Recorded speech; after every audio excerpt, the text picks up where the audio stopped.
When you take a look at your bank account and see how much cash your business is bringing in, are you happy with it? And is that where you envisioned yourself being right now? Are you constantly trying to find ways that you can actually get your hands on a little bit more dough? Maybe you're interested in starting up a YouTube channel and you just want to know the ins and outs of how that can earn you a little bit more wonga. Yes, all right, I am trying to slip in as many synonyms for money as I can. Because that is the topic on today's episode of the Singing Teachers Talk podcast, ways that we can make much more money as singing teachers. Zoe Stibi is a vocal coach and someone who has created a life that she desires, bringing in about 1,000 big ones each month through YouTube alone. She has built a working week which includes singing teaching, working with other vocal coaches to build their businesses, and creative days, as well as chances for her and her husband to enjoy holidays. Jealous? Well, we can do it too. We just need to understand the different ways that we can get our hands on a little bit more of that boodle, a little bit more coinage, a little bit more gravy. Yeah, all right, I'll stop. Zoe Stibi, we need you. Imagine that you have won the lottery, the big old jackpot. After you've done all your charitable humanitarian work, given some bits to family and friends, what would you buy with the rest, or do with the rest of the money that you had? Oh my goodness, that's such a fantastic question. Actually, my husband and I were just talking about this the other day because there was a big trial going on here in Germany where someone won a lot of money and his wife tried to kill him. So we talked about exactly this. She actually failed at that. And so we decided that we wouldn't go and kill each other. But what we would do is that we would probably buy a huge piece of land. And because obviously in Europe, land's quite expensive, but we choose probably a little bit further east Europe, buy a massive piece of land, put one house in the middle and turn the rest of it into forest and into a big nature reserve for birds and wildlife, kind of whatever it's called, renaturalizing or turning kind of farmland back into forest is sort of one of my biggest passions. Oh, right. So we need to get you some tickets. Yeah, I know. In order to win the lottery, you have to play the lottery, and I refuse to play the lottery. But it is nice to think about these things. But that's definitely something that's at the forefront of my mind, is definitely turning farmland back into natural forest and natural habitat, giving money to bird sanctuaries to bring back songbirds into various parts of the world. And also, I am a huge believer there's a charity in the UK that teaches adults to read who never learnt to read. And so that's a really fantastic charity, as well as giving, well, you said after the charitable donations, but then it would definitely also go to the Women's Refuge in the countries that I've lived in. So in the UK and in Germany where I live, and then in New Zealand, giving money to Women's Refuge. You know what is really harsh is when you get the email from the National Lottery the next day saying you've won a prize and you think, my life has changed. Let me just log in and see how many millions I've won. And it's, £3.50. And you think, oh, okay, well, in today's cost of living crisis, I can probably go and get some toilet roll or something with that, which I'm not going to complain about because that's fine. That's fair enough. But I think, oh, I don't need an email about that. In your bio, you say that what began as a crisis for you in your career and your business actually turned into something transformative. Can you just give us a little insight to how that story actually goes and what led you to building, well, not just one music studio, but I think now you realize that it's actually been 5. I really am really nervous to say that out of the whole 2020 COVID crisis in the world, it was probably one of the best things that ever happened to my music studio, because essentially, and I think pretty much everyone can remember like that the day. It's sort of like one of those days that everyone remembers when they basically either got laid off from work or got told to go home, and we sort of all feared for things. And I remember it was a Monday afternoon and I was teaching my choir at a school which is about 45 minutes away from me. And it was one of the schools that I sort of drove 80, 90 kilometers to get to. And then I sort of taught some people along the way home. And it was just I wasn't really earning very much. It was basically taking up a good chunk of my afternoon, but a lot of driving. And so I was there with the kids, and I was like, right, I don't know if I'm going to see you guys next week, but this is your practice and all that sort of stuff. And literally on the Tuesday morning, I just woke up to, well, first of all, my husband was like, yay, I don't have to go into work, or he didn't have to go into work. And then I looked at my emails, and basically I was just getting like one email from a school after school after school saying like, sorry, Zoe, you can't come in today. You don't need to come until further notice. You've been laid off. We don't need your services anymore.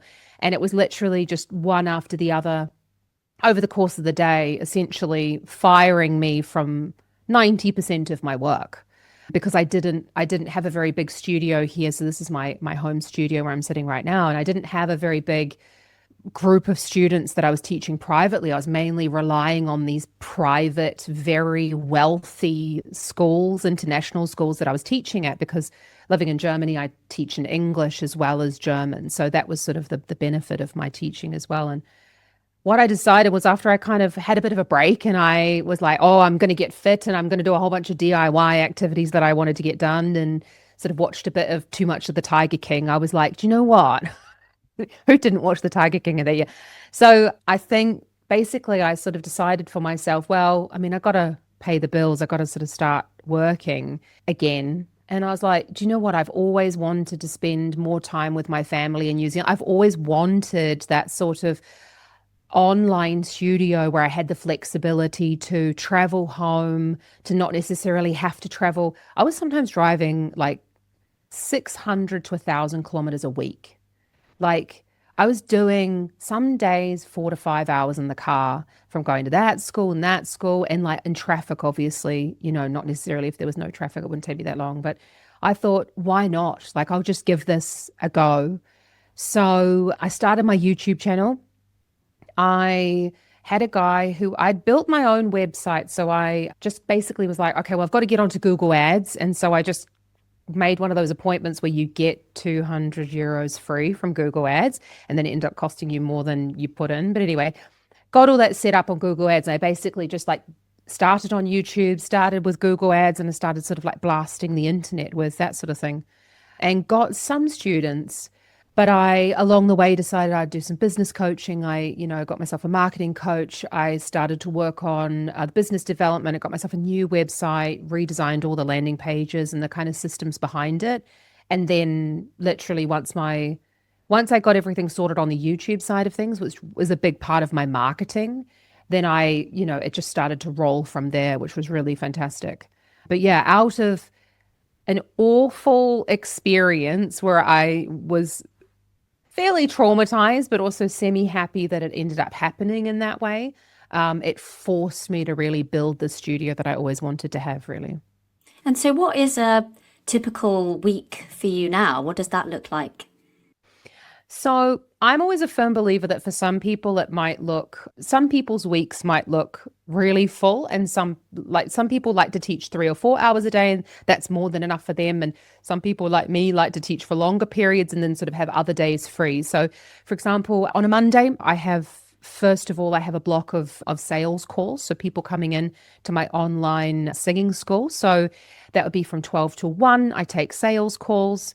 And then I teach from 1 till about 5. And then I'll take a bit of a break for dinner.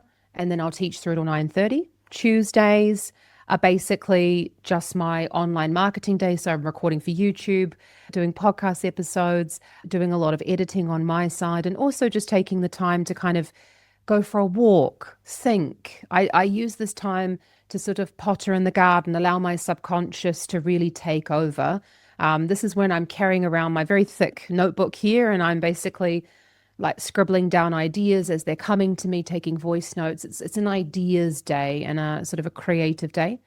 Wednesdays, I have quite a short teaching day, and then I go to band rehearsal in the evening, which is really fun. And Thursdays, I have a big in-person teaching day, actually. I'm phasing out Friday teaching. So from November, I won't be teaching on Fridays anymore. Basically, I decided I really want a 3-day weekend. So again, it's going to be a bit of a creative day, chance for me to write. I write quite a lot of music. So basically I wanted to give myself a day during the week when no one was home there's no distractions, and I'm going to sit down and I'm going to do some writing and do some like real music making for myself. We spoke with Gemma Sugrue a couple of weeks ago, actually, and you know Oh, Gemma, she's been cool. on your Yeah. podcast. She was talking about how working with different coaches, something is coming up in a pattern, which is coaches missing out on their own creative outlet. How have you found like that your mood and your life has improved in quality because you've been able to implement your own creative days? That's such a good question, because I also have to really stress that it didn't happen in like a linear line for me. I was always someone who was working 7 days a week out of like desperate need to earn enough money, but it just wasn't ever possible. And so that innate desire for me to constantly be working, but being driven out of fear, meant that every time I sort of like built the studio or built the kind of the timetable that really suited me, where I had time to make music, I then kind of felt quite guilty about it, and sort of then ended up, when students kind of were asking for times to change their singing lessons, I'd be like, oh, okay, well, you can have that day's free, so you can have my Friday. And so I've gone through a lot of phases of having this time, realizing all the time that I have, enjoying it, but then out of fear for the producing of the actual material and actually spending time putting myself out there and being creative again, that fear caused me to then book in more students and fill up that time. So that's been something that I've been working on in my own coaching and working on with my coach, and sort of it's always kind of been, I've been coming back to always filling up my schedule a bit too much. So now that I've come out the other side and really, for the first time in a long while, I've had 2 years where I don't teach a single lesson on a Tuesday, come hell or high water. And the students know that as well. You have so many more ideas. I think a lot of the time we get quite bogged down with this idea of content creation, or this idea of like what to do for a YouTube channel. When you really let your subconscious take over, and you're not just sitting there going like, I'm waiting for the next thing or trying to fill it in between students. I think it's like with songwriting, or like it's really with anything creative. We sort of like that energy kind of is allowed to bubble to the surface. So it's really allowed me to be a better teacher, because I'm then not annoyed that they took away that time. Although that was my fault that I overbooked myself. And I think sometimes I used to feel quite resentful of those days that I'd overbook myself, but I'd blame it on the students instead of realizing it was my own fault. So it's really helped me creatively, but also helped me in terms of like the way I'm interacting with my students as well. If someone's listening to this, they're a vocal coach and they can really relate to what you've just said. Maybe they're finding themselves working ridiculous hours. Maybe it's every day of the week. They're not finding time for family or doing things that actually restore them and recharge them, but they're really relying on all of that income. What's a good way for them to make that first step? I think everybody's financial decision is, it's a really individual thing that has to be done. Obviously, I can immediately, as you said, that I can immediately think of about 3 or 4 of my colleagues and personal friends who we write to each other, and this is something that they really struggle with, because on one hand, they don't have any hours to give up in order to like raise their prices or to try something different. And at the same time, they're still working they're still working 5-6 days a week at music schools and at companies where they're really earning like 35 pounds an hour. So when you're self-employed though, and you've got your taxes and maybe you've got a couple kids at home, and you're a solo mother, that's not enough. That's not enough in order to support yourself, support your studio. So, well, for some people it's not enough. So one thing that really helped me is I took it step by step in terms of, so I've done this, as you said at the beginning, I've done this a couple of times where I've sort of like restarted my studio. I lived in New Zealand, I had a studio there, and I lived in London, had a studio there, I had a studio in Scotland, and then I moved to Munich. and then studio here, and then I started it online after COVID. What I basically did was I gave myself, actually did a really hard cut. I took like a huge leap of faith. We sort of started trickling back to schools quite quickly. I could have gone back to just go and get myself a job at a music school, or just go and get myself a job anywhere, and it would have been easy and no problem. And I really made that hard decision to say, no, I'm going to triple my prices and I'm just going to see what happens. And so I think you could start that with a small portion of your students, for example, to increase their prices, maybe even doubling them, see what happens, and then slowly rolling that out through the days. Because really, if you double the price, I mean, don't need to explain it to him, but if you say have 10 students and you double your prices and only 5 of them stay, well, you have still got the same amount of money coming in, but you've got half the amount of work. So I think a lot of the time people are quite scared about these things. And if you are working 6 days a week and you're not earning enough money, then it's purely that you're not charging enough. We've spoken about pricing here on the podcast before, namely with the pricing coach, Mark Peacock, and he gave some advice about tiers and structuring maybe 3 different packages and that sort of thing. What's your advice coming from a vocal coach about pricing services as a singing teacher?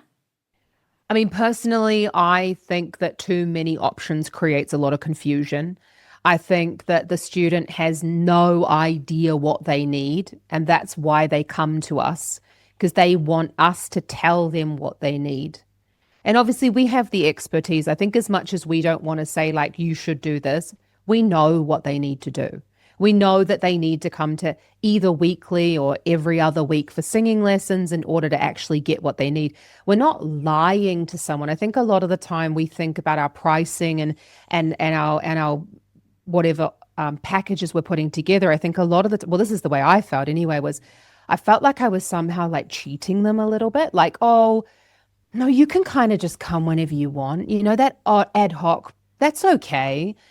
But I knew in my soul of souls that that's really not going to get them where they need to go. And I think that anyone who's been teaching for more than a year understands that actually you need to come to regular singing lessons. So ad hoc just doesn't work. It's not going to work for them. And it's our responsibility as professionals to be honest with that person. My fitness coach is very honest with me. And she says, so if you want to reach the results that you've got to reach, you've got to be working out 4 to 5 times a week. You know, she's not saying to me, oh, man, if you're going to get those results, maybe if you can, okay, maybe sometimes if you work out whenever you feel like it. So I think it's really firstly for us to really dig deep and go, what do I believe as a professional is best for this person? Because maybe for a professional singer, maybe that is only once a month, sorry. I have some amazing teachers, singing students who they actually just need to practice and find it. They don't need regular lessons. They need to practice more. So in terms of the pricing model, I mean, in my studio, I literally just have once a month or once every 2 weeks. I have gone away from weekly lessons purely because I found that quite suffocating myself. When I was away, that meant that I was unable to move those lessons around. I ended up needing to credit quite a lot of lessons at the end of the year. I found that when the students went away, that also gave them less flexibility. So I've gone completely away from this, you pay me for the 1 hour and you get an hour. And so I have blocks of coaching per month. And that runs for either 6 to 12 month periods of time, because I know that students need to have between 3 to 6 months of really good training. But after the 3-month period, we all know that there starts to be a dip of motivation, and they really need that kind of, they need to get a bit of skin in the game in order to push through that. And they need us to hold them accountable for that. With the tiered pricing, it's just that I think a lot of the time we think about pricing and we're like, oh yeah, I can do 30 minutes. And then that's, going to be cheaper for an adult. But we know, come on, like what adult's going to warm up before they get to their lesson? Like they need a warm up, they're going to need some technical exercises. And to run a song, like at least 45 minutes to an hour is really what they need. You can't just sort of like come in and go like, we're going to get onto this. It's a transition period as well. So being honest about what you can deliver as well, rather than feeling like you're hectic about it. So it's really up to you as the teacher. If you like teaching 30-minute lessons, and teach 30-minute lessons, but like don't make a whole bunch of different options. I think it's too confusing. You've got to be more driving the coaching of that person, I think. Do you consider things like location, the amount of degrees you have, experience that you have to kind of concoct this? Okay, that equates to £80 an hour or whatever it might be, or this block of training is going to equate to this amount. How do you view pricing in that sense? There's a couple of factors, I think. I think that beginner teachers often underprice themselves. I know this is something that I really did, and there's no way that you can really sustain yourself with teaching 10, 12, 15 people a day. But some people like to do that and then have a day off. It's totally up to them. Personally, I found that vocally too demanding when I was teaching like 13 people a day. The way that I see pricing is I see it as you've got to figure out what you need to make, and then you've got to decide how many hours you want to work, and then you have to make that division for yourself. So I've done recently, actually, again, for my clients as well, for my business coaching, for vocal coaches and music teachers. I've done a huge competitor analysis recently about singing teachers online. And the prices are wildly different. There is no rhyme or reason to whatever these people are charging. You have some people charging €450 an hour, or they have 150, and maybe they've got no degrees, or maybe they've got loads of degrees and they're charging €100 an hour, or, it's sort of, I actually don't think there's any model for your pricing.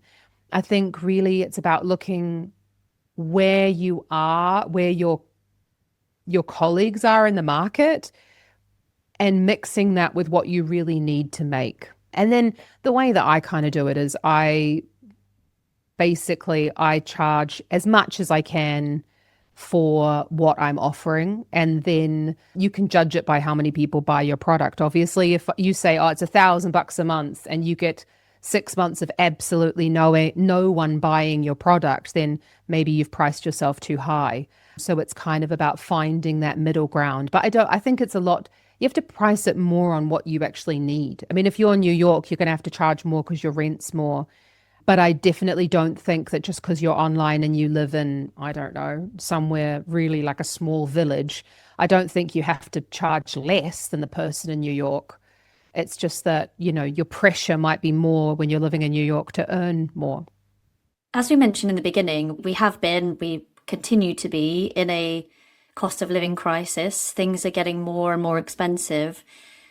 What have you noticed as a business coach about how customers are spending their money?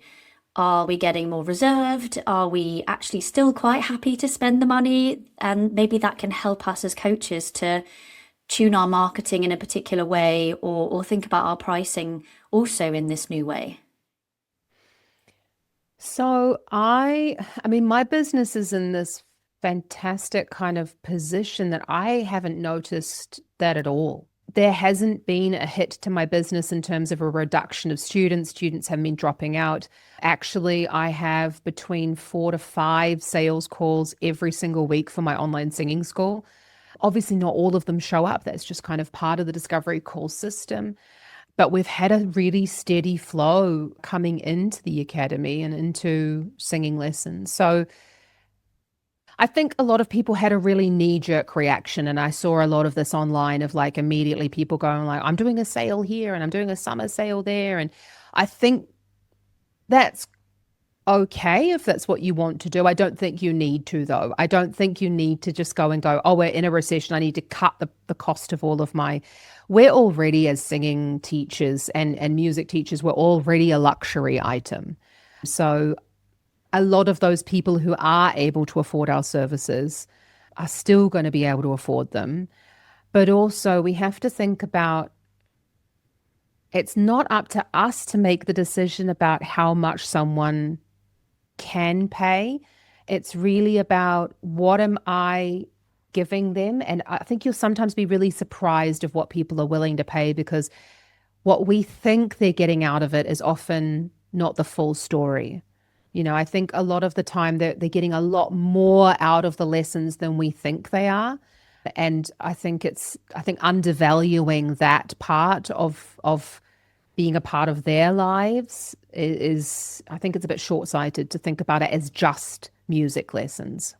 Your YouTube channel is fantastic. You've got Oh, thank you.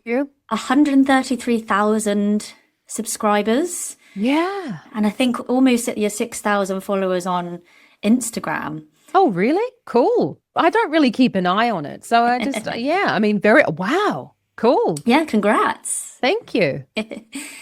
What's the secret? What's the top tip you could give us about building a following on these platforms? And is it the same approach for different social media platforms, or do you do something different on YouTube because of it being YouTube and something different for Instagram? So I mean, they're very different platforms. So I used to do basically cross posting between the two of them, and it didn't work. It fell very flat. What works on my my YouTube did not work very well on my Instagram, and that's purely because of the two different audiences that I have there. So if we're just, say, talking about YouTube, really the most important thing is that it is search-based content. So someone's actually going to YouTube, and we know that people use YouTube more than, it's basically on par with Google in terms of like how much people search. They will go into YouTube to find answers, and now Google will mine YouTube for those answers as well. So anything we put on Google, it will actually be looking at our transcripts from the videos and finding that information from the videos themselves and then recommending those videos. So for YouTube, it's really about making sure you've got your customer in mind. I've got a new thing this year. I'm just going to be brutally honest about everything. My YouTube channel, it started out as a hobby of mine because I was like, this is so much fun and it's my favorite topic to talk about vocal technique. And it is still a huge hobby of mine, but it has become a very big marketing tool for me. So it is basically the main way that it is the main way that I get my students coming into my singing lessons and now into my online singing school. So really that's been about making sure that I've got my customer in mind. So I've been very specific. I don't go for views. I go for who is my singing student going to be watching? What is my singing student or potential customer interested in? And I'm doing those types of videos. But it also I have to respond to it. I have to feel connected to that material as well. So I would say keeping the client in mind and consistency as well. So when I was posting like one vocal warm-up a week, I was getting I got in 2 years, 100 followers. But since I started to go towards the infotainment and I started to go towards 3 to 4 times a week, that's really been a huge boost in my followers. And also using shorts as infomercials for the videos has been a really huge part of it. How would you describe your target audience for YouTube? So my target audience is females between the ages of, say, 25 and 35. They've got a job, but they don't have any children, or they've got maybe young children. They've always sung, very good natural singers who just struggle with a couple of different aspects of their singing, but they've always been told singing is easy, but they don't necessarily find some parts of their voice easy themselves. So that's definitely where that's that little sweet spot of looking at singers like Chappell Rowan, Adele, Lady Gaga, those singers as well, who have very similar voice types to the type of singers that I would work with.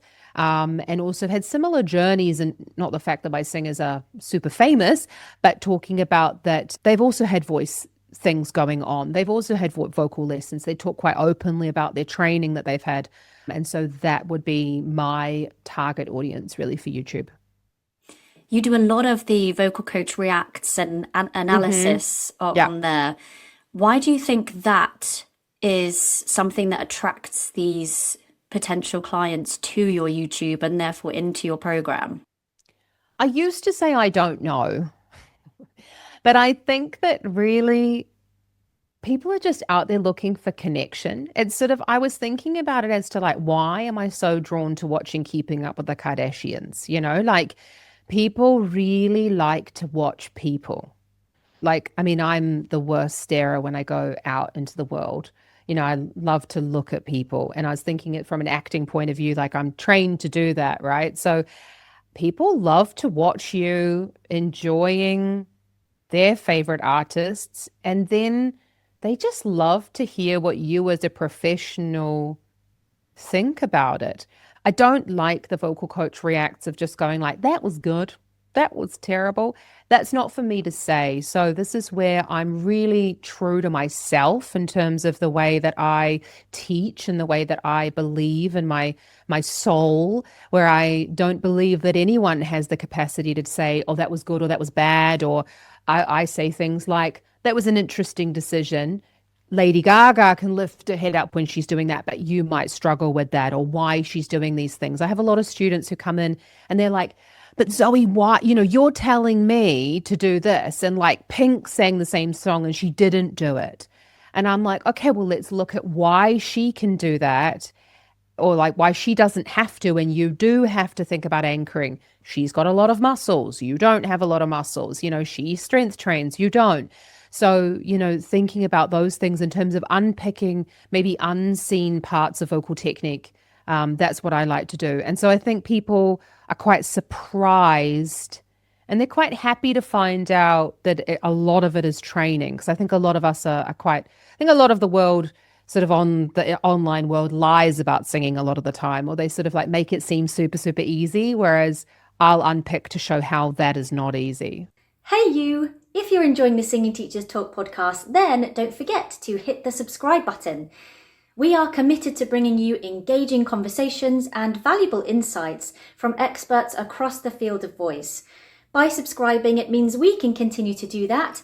You'll never miss an episode, and you'll be helping to spread the word to other singing teachers, vocal coaches, and overall voice nerds. So subscribe to this channel now and just watch your teaching grow. In your videos, we see little parts of your personality that kind of pop out, and we would then maybe assign to you. One that jumps out at me is your teacup that you have. I don't know if that's purposeful. Yeah, there it is. Is that a little bit like brand placement in films that we see, you know, a little Coca-Cola bottle on the side, and we then are drawn to that sort of advertising? That is so hilarious. Because let's just give a big shout out to Royal Stafford. If they do want to sponsor my videos, I'd be more than happy. It's another way to get income. I'm not sure how many people buy Chinese teacups anymore. No, so actually, this has a really, I don't talk about this ever, actually. This has a really personal touch for me, actually. My grandmother had, these are all her cups, everything that I have. So when she died, I was really close to her, but she lived in Wales and I lived in New Zealand. I didn't really see her. When I think back, I didn't see her a lot in my life. But I look really similar to her. I was telling you before we started that I have the same hair. So like we're very similar height, like everything.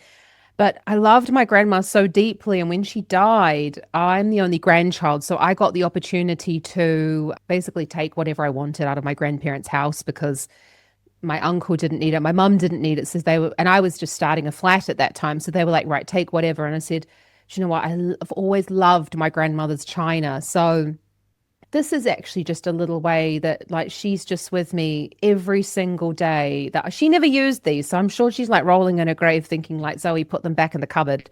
You know, she never used them, but it's like literally just every single coffee I have, and I have a collection of them. Yeah, it's a little memory of her and an opportunity for me to go, like she's with me just all the time. And so I also really love a china cup. This is also my travel mug. So like if you see me out and about, I will always have a china teacup with me. If I go for a walk and I want to take my coffee, I will be out with my China teacup. So no, that's not branding. Although a marketing person did say it was a good idea for the branding. No, it's not branding. Although it kind of has become one. It just fits a flat white absolutely perfectly in there. So like there's nothing, it was like a match made in heaven, really, my flat white and my grandma's teacup. And you do have to have the right vessel for a drink. I am very much, if it's not the right vessel, that is tasting differently. If you give me Prosecco in a wine glass, I know the Italians might have something else to say, but it needs to be in a flute. Otherwise, that doesn't taste right. Do you know what? I'm exactly on the right like I definitely believe that I mean, this is what like I also have like, just like my old glasses. Maybe it also just comes back to the fact that it's like something that I was never allowed to use. Like my mum had all these crystal glasses and I was never allowed to use them. So it's like a little bit of rebellion of being like, you know what, I've got crystal glasses. They're quite cheap now, but like it's a little bit of that as well, of like, also just because I work from home, I don't necessarily have to just always just have like this ginormous drink bottle next to me or whatever, like sort of, but I feel like I'm like on holiday or something. But yeah, I agree with you. I don't drink anymore, but when I did, it's definitely got to be out of a flute. This reminds me of when I was little and we had a Barbie that you could cut her hair and it would grow back. You just press the button, and I was never allowed to cut her fucking hair. I was like, "Can I have the scissors, Mum?" She's like, "No, don't cut it." Like, but that's literally her purpose. But that's the thing, that's why but I think that also just comes out of childhood trauma of never being, like for me, never being able to use certain things in my life, or like, that's only for good or like that. So, I mean, I just use bloody everything. I don't believe in that because I just think you could be here today and gone tomorrow. I'm just going to use it all, like it's not for good. Oh, yeah. I mean, get me that Barbie now, I'd be snipping away. You give it like and then it'll be like, oh, that's maybe why Mum said not to cut the hair, because then the hair's gone. I think on the topic of branding, actually, it's interesting because one of my singing students that's the benefit of working with like really awesome women and very educated women, is like one of them was a marketing manager for a big company here. And so she was suggesting, she was like, oh, Zoe, you always wear your bloody flowery shirts. Is that like maybe that's quite good for your marketing? And I was actually just like, it's actually just because I like them and they match my teacups. So there was no marketing decision behind it. And actually just shout out as well to Hawes and Curtis, because I get these from the UK and I just am obsessed with a shirt at the moment. I'm just going through a shirt phase. Very excited that it's cold again and I can wear my shirts. I love it. So in terms of your Instagram then, what's your approach to that platform? So Instagram's an interesting one because it's got to be a mixture of information, personality, and entertainment, basically. So we're thinking about stopping the scroll from a real perspective. I think a lot of the time we try to do too much with our Instagram. So we're like, oh my God, I've got to do absolutely all of that.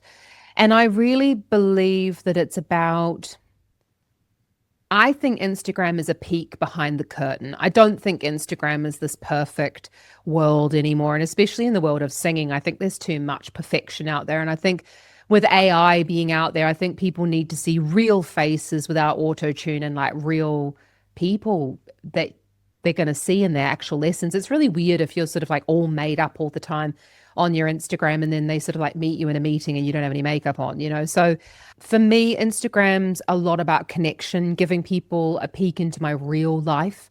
I have to also say my husband's very against all social media. So he is very specific about that. He doesn't want him on it. He doesn't want anything about our personal life on there. And I'm very respectful of that. It's a little bit annoying when I want a photo taken for work or whatever, but he does it. I'm allowed one photo. And then I think that's actually quite nice that it's not my whole house. I don't show the rest of my world. But yeah, definitely about, I think, sharing information, but really about sharing. I do a lot with carousels. So, showing someone a transformation through just really simple, either the same photo with different text on top of it or different photos. I think we've gone away from these perfect infographics and stuff like that. I think a little bit more sort of DIY is where we're going. And definitely in the reel section, I'm going a little bit longer, a little bit more in depth. I think people are underestimating that there is a lot of, if you stop the scroll with the way that you're presenting, like, hey, have you had trouble, or have you had trouble with your high notes? Or if you're having trouble with your high notes, you've got to watch this. And then people will stop, and then you'll be able to keep them at least for like 60 seconds to a minute, I think now, even on Reels. We're seeing quite high engagement on those longer things. So that's kind of what I'm at, is really a mixture of all of those things, but it's really about showing them this other side of me. But also my Instagram is a lot more towards my business side of things. So coaching music teachers, it's not the vocal coaching side of things. How can we as singing teachers identify what makes us stand out in a crowded online space? You. Yeah. And the only way that you can really get to know you is by trying it. Like, you've got to figure out what you like and what you don't like. And when you get to know that, then like people are going to respond to it. It took me a really long time to figure out that how to be kind of like, I don't want to say natural, because it is, I think every time we come across a certain aspect of our life, we're always sort of like playing up to the role. And that's okay. They're all versions of us, but they're sort of like the different versions of us. So I think it's really about tapping into what do you like, and really enhancing that. I believe that you've either got to have people that are like going, oh my God, I love that person, or, ooh, I hate that. And if you give people a really polarizing kind of version of you, where you're just like unapologetically everything about you, I think that's the easiest way to gain clients, followers, whatever you want to call them. And actually, in the end, the most important thing is really making the sale. I mean, who cares how many followers you got? It's really about, are you making enough money so that you can have a holiday and like live the life that you want to live? And so you can do that with 500 followers. You can even have 100,000 followers and still not make enough money. I have a colleague of mine, her YouTube channel, I think, is at 400,000 or whatever. She doesn't get a single student from that, because she did something that wasn't her. She did it for the clicks. She got the clicks, she got the followers, but she's not getting the clients. So what's the point? When we're talking about YouTube, actually, one thing I didn't ask you was actually about ads, because they can be a really great way to earn an extra little bit. How does that all work, and how much can we actually earn from having ads? So are you meaning the ads in front of the videos, or are you meaning like the ads like I sell look at this, Royal Stafford China teacups? Can we touch on both? Can we touch on the ones that come before, and then ones that we might maybe sponsor a product or something? So it's very dependent on where you live. Well, it's very dependent on where your audience lives. So for example, I can see everything on the back of my channel, so I can only talk to, obviously, in every different space in the internet world. For example, technology has quite a high pay per click rate, because basically the products that they buy are also, they're more likely to buy quite regularly. So if I'm just talking for the people who are in my audience, because that's all I really know about. So for example, if my viewer comes from the USA or from England or from Germany, you're looking at between 37 to 47 euros per 1,000 clicks is what you're looking to earn. For example, like I do the vocal coach analysis. So whether that has been shared on the back end of the copyright, or whether I have won full copyright for that, or whether the singer themselves actually gets, or it won't be the singer, or whether the record label will get the money or not. So that's sort of dependent, but it's about 37 to 47 euros per 1,000 clicks. So if you kind of do the calculation on that, you've got to get quite a few clicks in order to kind of get a decent amount of money coming through there. But my channel at the moment, with about 100,000 subscribers, is sort of pulling in about 800 to 1,000 euros a month in terms of the click ratio. So yeah, you're sort of looking maybe for a full-time salary. Maybe I've got get about 600,000 subscribers. So yeah. So I mean, that's sort of quite specific. You get that even on shorts as well. So like I did a Celine Dion short. I think I got 1.2 million clicks, and I earned 1,000 euros from that. That was quite surprising, actually. Then I posted it again and I got another 500 or something. So you can earn quite a bit through the YouTube Shorts. It's not the same on the Reels. You don't earn quite as much on the Reels. I had a video go viral recently with 17 million views and I got 0. Oh, gosh, that's like the lottery all over again, isn't it? I know, it's sort of like you just get nothing. But if it was on YouTube, I probably would have got about, maybe about 17,000 euros. So that would have been nice. Oh no, maybe I should post it to YouTube. Thinking back. No, different audiences. When we're talking about the spots within the videos, I mean, this is very dependent on a lot of statistics. So we're looking at how many comments do you get? What's your interaction? How many likes you get, how many comments you get, how much are your customers actually interacting with what you do. So for example, on my channel, I've had a couple of those spots. Actually, no, not this microphone, this microphone. This was a partnership with Torman, with the Shure microphone, the lav sets for recording. I got paid 1,000 euros for that, and then I got these for free.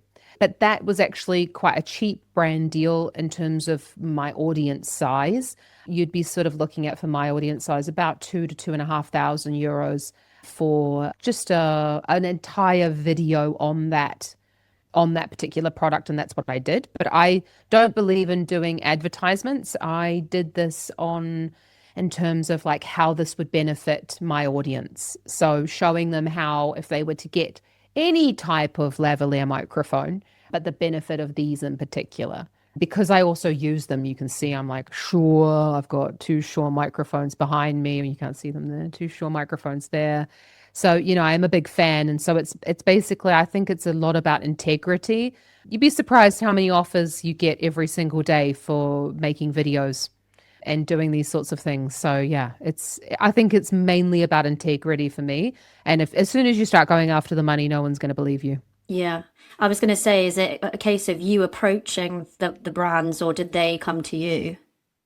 I actually approached them for the Shure, because I wanted to show the benefit for the music teachers and for singers as well. That I get a lot of questions from students about what sort of microphones they should buy and all that sort of stuff. And so I did want to show them that there are lots of different options out there. But I also reached out to my music staff recently, and I'm going to be doing a cooperation with them. But that's also because I personally used their product, loved it, and I asked them because I wanted to give away a year's subscription to my music staff. So the promotion's going to be coming out soon in order for someone to win that. So yeah, I have been reached out to a lot, and I've taken on none, because you're basically, I'm putting my integrity and my name is like all I have, on all of this. So it's really, I don't like people trying to sell me anything. So I'm not going to try and sell anybody anything. I think it's just about, for me, I liken it to when you're buying any type of instrument, people can go, oh my God, you should buy the Fender guitar, you should buy this one, you should buy this one. And it's like, well, actually, you should really just go into the shop and try them all out and just decide which one you like the most. And that could be the 300 euro guitar. That could be the 5,000 euro. It doesn't have to be, the be all and end all. I think you also have to look at what is the point of your channel? What is the point of your YouTube? What is the point of your Instagram?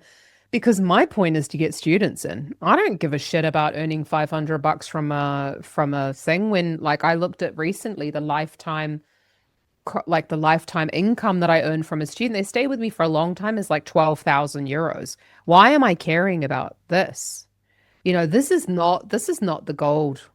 Well, I shouldn't say it's not the gold, but it's like this is not the point of it. The point is to get people to come into my vocal coaching. The point is to come into my business coaching, is to come into my online singing school. This isn't it. So why would I waste that click of that person going to the Shure microphone? I did this because I found this incredibly helpful, and I use it personally. And I wanted to share my love for a product that's been a part of my studio for a very long time, like this microphone, or say, for example, the way I feel about my microphones that I personally use. That's for me being helpful, but I'll also quite happily share the negative side of things. And the problem is when you're getting paid to do a video, it's got to be positive, otherwise no one's going to click. A really perfect example is, for example, this ring, right? Ultra Human asked me to do this ring. I was looking for a tracker for my periods because I was noticing my energy levels were all over the shop. And I like to tell people to use their hormonal cycles it's like one ring to rule them all. I used to tell people to use their hormonal cycles for their benefit. So, for example, when you're PMSing and you're in a really shitty mood, is the best time to renegotiate contracts with students. When you're in the middle of your period and you're really emotional, it's not a good idea to have a really difficult talk with a student. So using that. So I actually approached them. I approached them and I said, I'd like to try it out. This is the third ring that I've had from them, and I've had it for about 8 months now, and the battery keeps on failing. And I just wrote to them and I was like, so I appreciate that every time you're sending me a new one and I can just throw this one out, which I find a huge waste of world's resources. But I'm not going to do a video on this ring that's other than the fact that I've got I've got no information really. It's okay, it's bulky, and I've had to replace it 3 times. But that's of no benefit to my audience whatsoever, maybe apart from giving a negative review about the ring, which they're not going to pay for. I don't even worry because it's out of battery. So again, broken. It's just like out of habit. But don't lose it. If Coach has 1 hour a week to work on building a thriving online studio that's going to help them build the life that they desire and they envision, how can we best spend that hour to start with? My first reaction is always to secure money. You've got to have some money coming in somewhere, because the problem is that desperation means that you make really shitty decisions. So then when you're constantly in this desperate situation of, shit, I've got bills to pay next month and I've got no money coming in, you're going to be saying yes to everybody. Now, any teacher who's been teaching for a longer period of time realizes that we don't want to say yes to every student because they don't fit our studio. They don't fit our energy. We don't teach their music. And in the end, they leave anyway because we can't really help them, or because we don't gel with them, they feel like we've done a bad job. So my first reaction to anyone who's like, either you're wanting to get into vocal coaching or you're teaching and you're struggling with students, is go and get yourself a job at a music school for just 1 day a week, 2 days a week, maybe. Just get that base level of income coming in. There's no stress. Get any job. But I love the idea of going and working at a music school because of you sharpening your skills the whole time. I also find, for example, I did this for a very long time. I also had my own business, just the other business that I had. I had 8 staff members. I owned a children's party entertainment business. So doing things like some form of earning money, whether that's weddings, singing, children's parties, get the money coming in. And then once you've got that settled, you've got to really do, firstly, a deep dive on what do you want to do. And if you're at the beginning of your teaching, you might not know what that is. So that's why I love going and working at music schools, because you get a range of students. You basically, the expectations are rather low. It's really bad, but it's, you're handed a whole bunch of students basically. And especially for singing, there's always waiting lists at the music schools for singing, for singing lessons, and singing teachers stay at music schools and then they move on. So, go and get yourself a job, teach a whole bunch of kids or students, whichever age group that is, and then figure out who you really want to work with. Who do you gel with? What music do you like? And then I want you to tell everybody in your life that that's what you do, like everybody.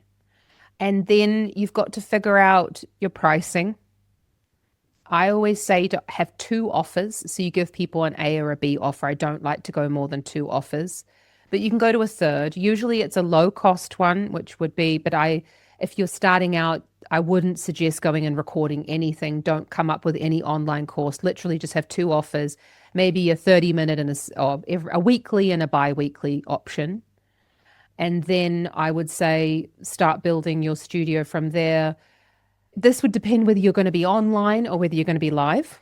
But I definitely say join something if you're going to be doing it in person. Join something maybe in the community.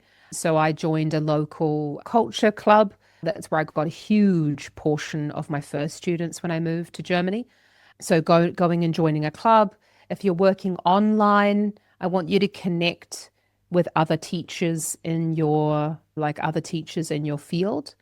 And then it would be really about finding what you feel most connected to. So I love YouTube also because I spend a lot of time on YouTube. I don't really watch TV. I like to watch videos on YouTube, and I follow quite a few people. So that's where I felt that affinity too. But if you like Instagram, then do it on Instagram, but just hone in on one. By the way, what's your favorite online platform to use for singing lessons? Are you still a Zoomer, or you're a Zoomer? Yeah. I think it's really about the ease for the student. They know it. I think Google Meets is also really, really good. It has to be user friendly for them. I think if you're going to go into any of these other programs, I tried them. The learning curve was so hard for the students themselves that they actually got really annoyed at it. So it's about having the lowest barrier for entry. So that's either Zoom or Google Meets, or I know a lot of people use Teams, but I do have Teams, but I don't even know how to turn it on. So I think it's just, as long as you're really proficient in it, I think that's the most important thing. Yeah. Can you tell us about your program, the Vocal Coach Accelerator program that you have, and what we can expect from that, and what the experience is like? Mm-hmm. Oh, thank you for asking. So my Vocal Coach Accelerator is also working with music teachers, vocal coaches, music business owners who are looking to grow their businesses online. So these are teachers who have been working already, or maybe they're just starting their business and they have no idea where they want to go. And a lot of the time, people have tried to grow online, but they've failed. And a lot of that failure in terms of growing online has come out of that they don't really have the building blocks in place for, like, what sort of offers do they have? What's their accounting looking like? What's their cancellation policies? Do they have contracts? All these sorts of things, because they're so used to kind of doing this handshake and kind of 10 lessons here and sort of doing it sort of like that. It's a little bit unsure. And unfortunately, when we're not sure about something, that creates uncertainty in our clients. So it's about being really certain about the offers that we're having, making sure that we've got our ideal client avatar. We're really, really certain on what we're actually after, what we're looking for. And then, so that's phase one of the Vocal Coach Accelerator. And, if you've been working for a long time, maybe that won't take a lot of time if you've already done all of that groundwork and it's in place. Because then it's about making sure that we've got our marketing in place. So looking at where would we want to be advertising? Are we going to be starting a YouTube channel, Instagram? Are you going to be going for TikTok? Are you going to be looking at Facebook or looking at school platforms, maybe a free community? And making sure that we've got what's the freebie going to be out there? How are we going to capture those people's attention? And what's their journey going to be looking like to end up becoming customers of ours? So it's a business program. And then it's also looking at the marketing side of things to make sure that we're able to get those students coming in. And then a lot of the time, it's also that our dissonance when it comes to creating a business for ourselves is also because as music teachers, we're often taught to kind of always placate to those customers and to go like, oh no, I'll do what you want, and sort of ignoring what we really know what's best for those people. So we do a lot of mindset work on, okay, well, why are you coming up with these? Why are you not wanting to set boundaries? Why are you struggling with student cancellations? Why are you not wanting to increase your prices? I think a lot of performers are people pleasers. So not to like blanket it out there, but a lot of the time we are, because we want to, please the audience, and that's what we're trained to do. So it's really also going in and looking at how can we help ourselves to become more confident in presenting ourselves online, and know that you don't need another degree, you don't need another course, you don't need all of that, that you can start exactly where you are, and that's where we're going to be building from. So it's a personalized program, which is why it's not a group training program, but it's definitely a step by step in order to grow this business that you want. And I think a lot of it has to do in the planning stage of, what do you actually want? I think we sort of think like, I just want to be online, I want to like have lots of money and grow, but what does that actually look like? And it's really about helping someone to find that out for their business. Oh, thank you so much, Zoe. Can you tell us where we can find out about you if we haven't seen you already on YouTube, to go and watch your videos and connect with you? Yeah, so on YouTube, I'm Zoe Stibi, vocal coach.